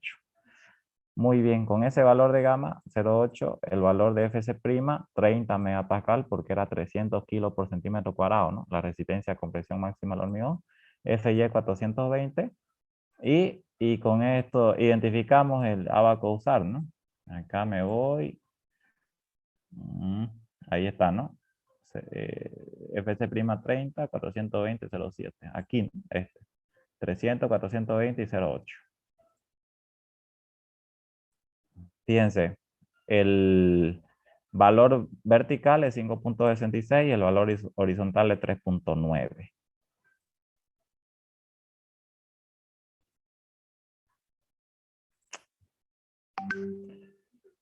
Acá está, ¿no? El valor vertical, ¿cuánto era? 5.66, ¿no? 5.66, que está más o menos por aquí. No era así, ¿no? A ver, vamos a ver ahorita. Pues acá hay que tener cuidado, ¿no? Claro, el valor vertical es 5.66, el valor horizontal es 3.9. De acuerdo a los valores que hemos... No es este, pero, ¿no? Fíjense que ya me estoy confundiendo ya. Es este.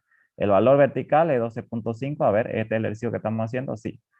El valor vertical es 12.5 y el valor horizontal es 0.83. Acuérdense de eso. Más o menos está, a ver, 14, 13, 12.5 estará por ahí más o menos, aquí. Y 0.83, ¿dónde está más o menos? 0.5, 0.83 está por aquí más o menos. ¿No? Intercepto.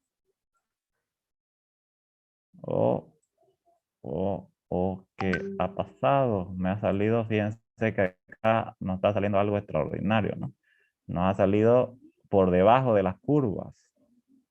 Por debajo de las curvas o los diagramas, las curvas de interacción.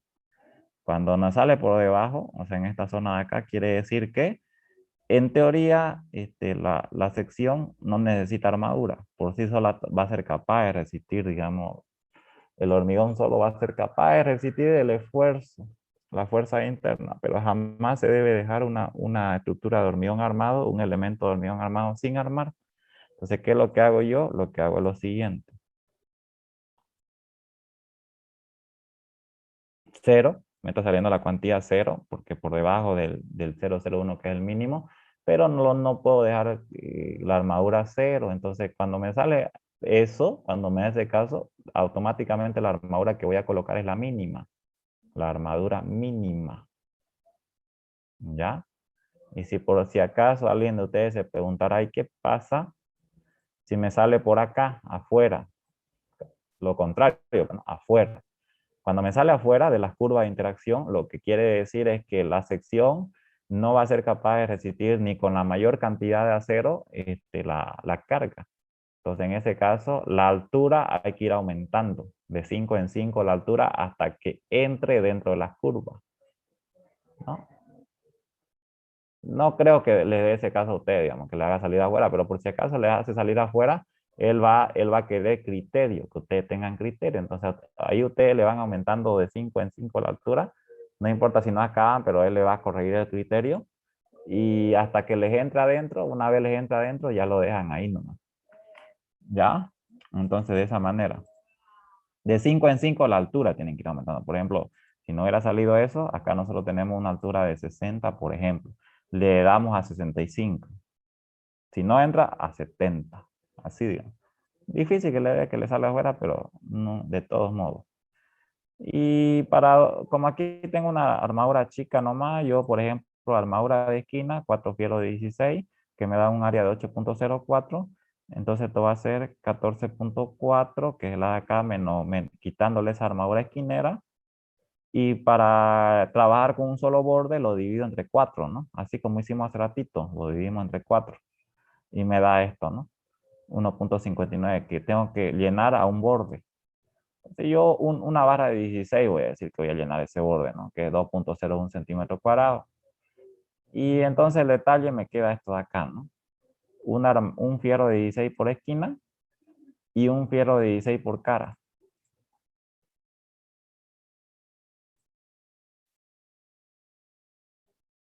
¿No? Bien, entonces ahora, ¿qué más?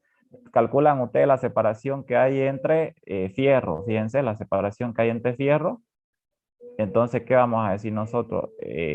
Aquí 60 menos 2 veces 6 sobre 2 me sale 24. Acá 40 menos 2 veces 6 sobre 2 me sale 14. Tengo que verificar si necesito gancho o no. ¿Cuándo voy a necesitar gancho? En el caso de que esta separación me salga mayor a 15. Entonces, fíjense que esto está siendo mayor a 15. Quiere decir que voy a necesitar un gancho de ariostramiento para evitar el peligro de pandeo de esa barra. Acá, menor a 15. No hay problema. Esta de acá no necesitan gancho. ¿No? Y listo, necesitan un gancho. Entonces ahí lo identifican el gancho, que esta barra necesita un gancho porque es su separación. Y de esta manera se coloca el gancho ya. Ustedes lo ven acá.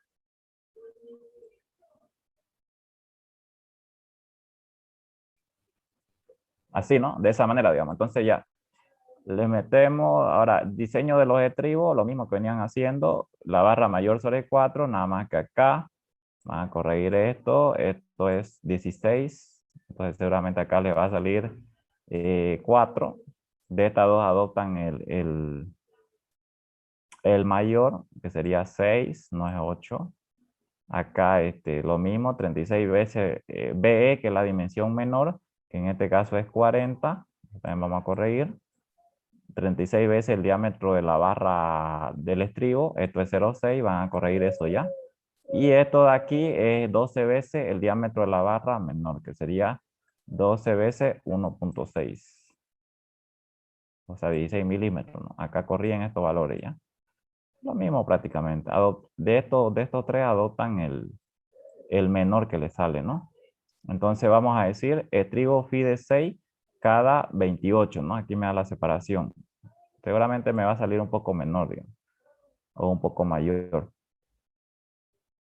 Entonces ese es el diseño del estribo. Ahora vamos con el diseño del gancho y el gancho va a tener el mismo diámetro del estribo con la misma separación, ¿ya? Entonces vamos a utilizar un gancho con estribo fierro de 6 cada 28. O sea, lo mismo de acá, digamos, nada más que es gancho, digamos, un gancho con el mismo diámetro y con la misma separación, lo mismo, ¿ya? Y listo, así se resuelve, digamos, ya saben entonces. ¿Qué más? A ver. Por último, vamos a acabar con este, ¿ya? Acá lo mismo, ya vamos a calcular la armadura. Ahora aquí obviamente ya tengo que calcular la armadura para el plano más desfavorable, ¿no? Entonces, fíjense que acá, cómo me la da la columna, digamos, ¿no? Fíjense que acá me da obviamente dos vistas. Y este de aquí, cuando le dé este elemento de acá, este elemento es un elemento de arriostramiento, ¿ya? Siempre que le dé un elemento así, de esta manera, estos son vigas de arriostre, ¿ya? Elemento de arriostramiento. Elemento de arriostramiento, ¿ya? Eso ahí son vigas o elementos de arriostramiento, ¿ya? Entonces, fíjense que hay un plano que está siendo arriostrado y hay otro que no está siendo arriostrado, digamos, ¿no? En este caso, acá lo vamos a ver. Pero ustedes tienen que ubicarse bien, pero ¿no? Sobre todo en este tipo de ejercicio. Es importante conocer el tema de los planos y todo eso. Fíjense, el plano, este que yo le llamo horizontal, por ejemplo, a este lo voy a denominar, lo voy a trazar como el plano que X, ya, como el plano que me da el pórtico. Entonces, este de acá viene a ser mi plano X, voy a decir. Si ustedes no se ubican, hagan esto, pues, ¿no? Este va a ser mi plano X. Con una dimensión de 30. Y acá, fíjense que para el plano X están las vigas de arriostre. Están las vigas de arriostre. Y su dimensión es de 30. Entonces, si yo me ubico acá en la sección, fíjense acá, este de aquí vendría a ser el plano X. Entonces, esta dimensión de acá para la sección, ¿de cuánto viene a ser? Viene a ser de 30.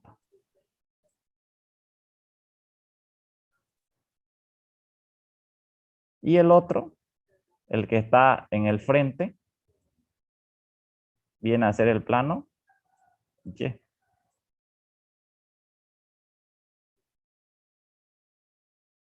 El que está en el frente, el otro.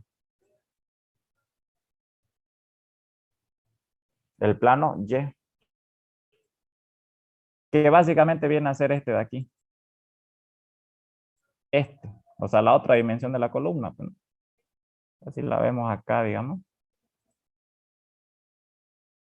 Si la vemos la columna en 3D.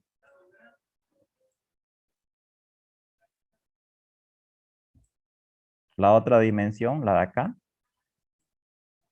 ¿Es de cuánto? Es de 50. Entonces, fíjense que en ese plano que es el Y, que acá me da la vista también del plano Y, no hay viga de arriostre. No hay ningún elemento que lo esté arriostrando. No hay viga de arriostre acá, ni en ningún lado. Ese plano está con la columna completa de 7 metros. Básicamente viene a ser este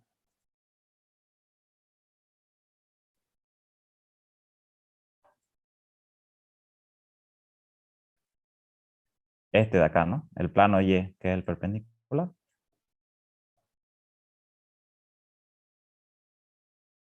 ¿Cuánto es la dimensión paralela a ese plano? ¿Cuánto viene a ser esta dimensión? A ver, ¿quién me dice cuánto es esto? ¿Mm? ¿Cuánto es esa dimensión paralela al plano Y? 50. 50, ¿no? 50. Que es esta, ¿no? Fíjense esta que le da ya. 50, que es el plano que está sin viga de arriostre. Como que ustedes pusieran su ojo acá. Están ahí ustedes viendo y ven el plano Y, digamos. ¿Qué van a ver a la viga de arriostre que están en X? Van a ver un puntito, por eso acá le da un puntito. Y cuando ustedes vean el plano X, es como si ustedes estuvieran poniendo su ojo acá y ven el plano X. Y en el plano X sí van a ver esta viga de arriostre de acá y esta, o sea, las dos vigas de arriostre que están arriostrando ese plano, que es lo que vemos nosotros aquí, digamos. Ese arriostramiento lo que va a hacer es disminuir la longitud efectiva. Por eso yo le digo, fíjense bien en estas dimensiones que le da acá, porque fíjense que aquí el dibujo no está bien, porque supuestamente a mí me da esta como la mayor dimensión. Pareciera, ¿no? El dibujito del rectángulo aquí, que este es mayor y este es menor. Pero sin embargo, cuando yo observo esto, yo observo que el lado o el plano donde están contenidas la viga de arriostre su dimensión es de 30, así como ustedes lo ven acá, fíjense.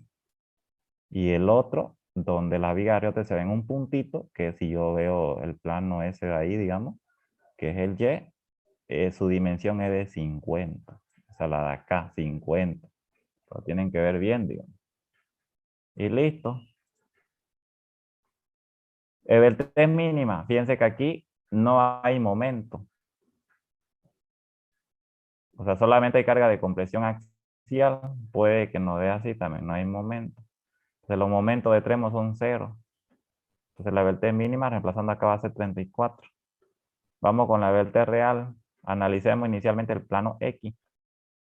Y el plano X, que es el de aquí, que ya le mostré hace ratito, la dimensión, la altura es 30, siempre la dimensión paralela al plano y la base de la perpendicular 50. ¿No? Y ahora para el plano X, que yo le acabo de mencionar que es este de acá.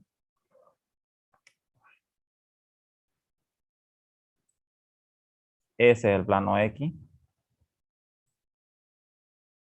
Hay viga de Ariotre. Este nudo está siendo arriotrado por viga de Ariotre.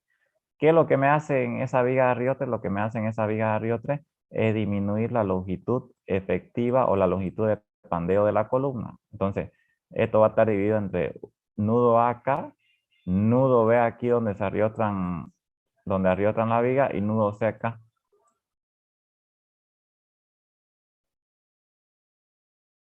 ¿No? Entonces, fíjense que si no tuviera esta viga de Ariotre, la deformada de esta columna sería así. Así, completa, así. Pero como ya le ponemos arriotramiento, ¿para qué se le pone arriotramiento? Pues se le pone arriotramiento justamente para que esa deformada disminuya y vaya de esta manera. Así. ¿No? Entonces, ¿qué es lo que hace este arriotramiento? Lo único que hace ese arriotramiento es generar un nudo articulado. O sea, lo divide en dos tramos, AB y BC, con articulación en este nudo. Eso es lo único que hace básicamente. Por eso acá ustedes ven esto de acá, ¿no? Plano X, tramo AB, articulado, que vendría a ser este, con una longitud de 3 metros. Y plano BC, este de acá, articulado empotrado aquí en la base, ¿no? Articulado empotrado. Y le calculan, bueno, el T real para este tramo, K es 1, longitud es 3 metros, sobre radio de giro. Ahora fíjense, el radio de giro va a ser el mismo para ambos, pues, ¿no? Porque la sección es la misma en todo. Radio de giro es 30% de H, 30. No es centímetro, ¿no? O sea, 0,3 de H es el radio de giro para una sección rectangular. Entonces, AB va a ser 1 por la longitud que es 300 sobre 9, es el radio de giro. Y fíjense que para el tramo AB me sale el test de acá. Para el tramo BC, que es un articulado empotrado, 0,7, el coeficiente K, por aquí es 400, ¿no? Aquí van a corregir, y aquí es 400. Y si le pongo 400, ¿cuánto sale acá? ¿Alguien tiene calculadora ahí en mano? Ahí me sale un poco mayor. Es 4 metros, pero no es 3 metros. 31,11 sale. 31, 11. igual sigue siendo menor, ¿no? Entonces, de esos dos tramos, el mayor es este, fíjense. Siempre nosotros trabajamos con respecto a la vertez mayor. Entonces, el más desfavorable es este de acá. La vertez mayor siempre es la más desfavorable. Esta. Por eso adopto esta. Analizo ambos, pero de las dos, la más desfavorable para el plano X. Vamos con el plano Y ahora. Plano Y. Y para el plano Y, como yo les decía, que viene a ser este, no hay arriotramiento, la columna está de manera completa, nomás, de 7 metros. Articulado en uno y empotrado en el otro. Entonces, fíjense que acá la altura es 50 y la base es 30. El radio de giro es 0,3 por 50 y entonces calculamos la Evertez, ¿no? Como es un articulado empotrado, 0,7K por 700, que es 7 metros sobre 9, ¿no? Sobre 15 ya. Entonces acaba de disminuir. Esto es sobre 15. ¿Y cuánto sale si le pongo sobre 15?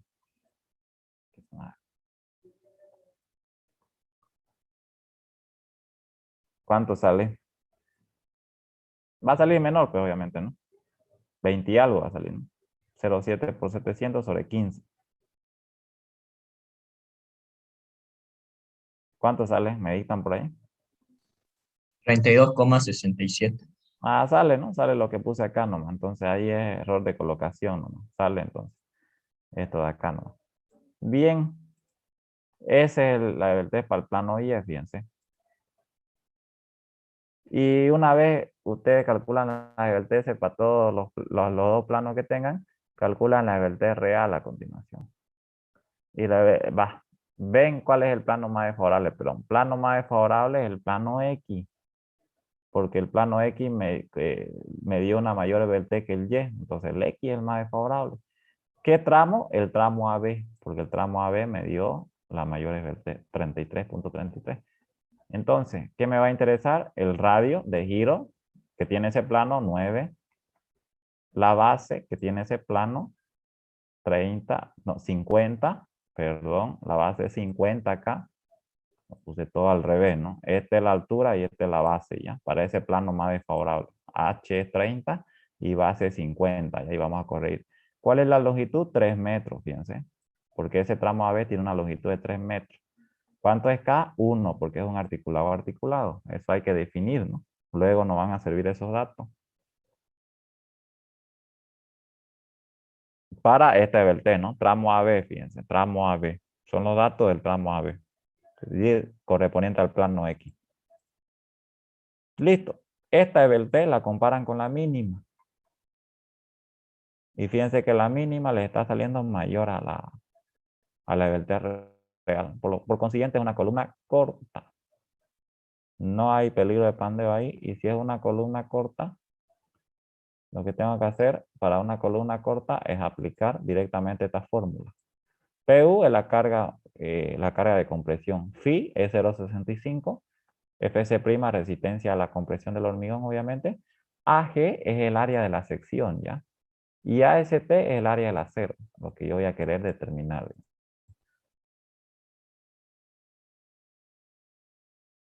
Ahí, ¿no? Fíjense, PU, las 180 toneladas que me da el ejercicio. AG es el área de la sección 30 por 50, el área total, ¿no? 30 por 50. Y reemplazamos entonces. 0,8, 0,65, FC' quedó 50, 1500 menos AST. AST es el área de acero, más 4200 por el área de acero. De ahí, de esta fórmula, la incógnita es el área de acero. Sale esto, piensen.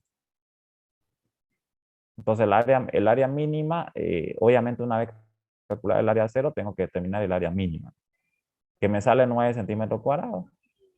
Y eso es mayor a lo de acá. Entonces, no puede ser que sea mayor, jamás puede ser, esto de acá jamás puede ser menor a la mínima. Por consiguiente, directamente ustedes adoptan la mínima como el área a colocar y van a hacer su diseño de su sección con armado simétrico y todo eso respecto a esta, 9 centímetros cuadrados. Eso ya lo hacen ustedes, es lo mismo que hemos hecho acá, mismo procedimiento a partir de aquí, ¿no? Es lo mismo, todo esto que hemos hecho aquí. Verifican si necesita gancho o no. Y por último, acá ya yo les puse un ejemplo de una columna, porque hasta ahorita hemos visto columnas aisladas, digamos. O sea, donde los vínculos son ideales. O sea, son o bien articulados o bien empotrados. Por ejemplo, fíjense en esta de acá. Calcular las armaduras requeridas en la situación más desfavorable para la columna AB, dice. O sea, para esta. Mostrada en el pórtico plano ariostrado, supongan que las vigas son de 30 por 50 y la columna de 30 por 40.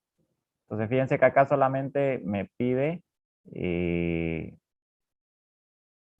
calcular las armaduras y solamente voy a calcular las armaduras para el plano del pórtico. Porque obviamente tampoco me da la otra vista del otro plano. No sé qué viene en el otro lado. Entonces, cuando nos da un pórtico así, donde no nos dice qué es lo que viene en el otro lado, porque no tenemos la información de qué es lo que viene en el otro lado, no sé si hay viga, no hay, etcétera. Y me está pidiendo trabajar solamente con esta columna, entonces yo voy a trabajar respecto al plano del pórtico nomás. Y además él me lo dice, siempre le dice, trabajen solamente con respecto al plano del pórtico. O sea, el plano del pórtico es este, ¿no? Plano X, con el que le da a usted el pórtico, ¿no? Esto es importante identificar porque ahí determinan cuál es la altura. Por ejemplo, la altura para esta columna va a ser 40, para la columna 40. Y las vigas obviamente siempre van a tener base, acá directamente para la viga son base por altura, ¿no?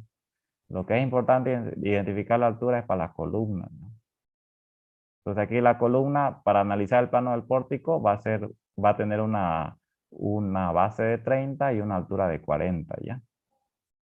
Porque siempre la altura, por ejemplo aquí me da 40, siempre la altura es paralela al plano que vamos a analizar. Acá fíjense que los diagramas los esfuerzos me dan en forma de diagrama, ¿no? Este es el momento, ¿no? No me da ya los vectores, me da en forma de diagrama. Y se hace lo mismo, ¿no? Primero cargas mayoradas, mayoran ambas cargas por separado. Luego el test mínima, M1 que es el momento menor de extremo, 0, no hay, fíjense. Y M2 que es el momento mayor de extremo, es el de acá. Fíjense que aquí me dice que hay un momento en un extremo que es 0 y en el otro que es este, pues obviamente, ¿no? Correspondiente a esto de acá, M. Aquí está cuánto vale M.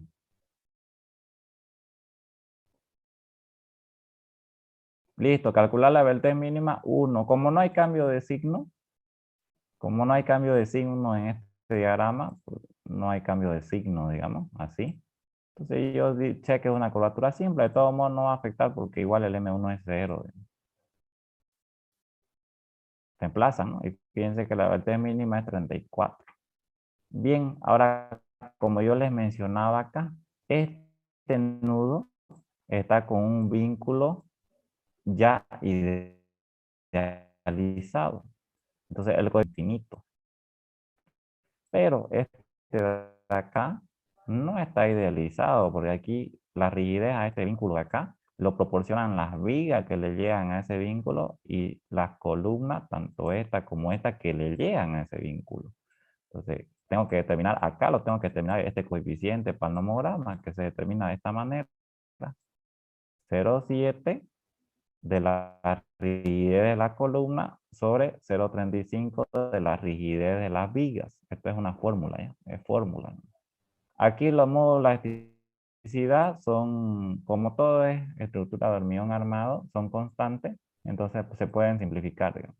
Y entonces fíjense cómo queda la operación.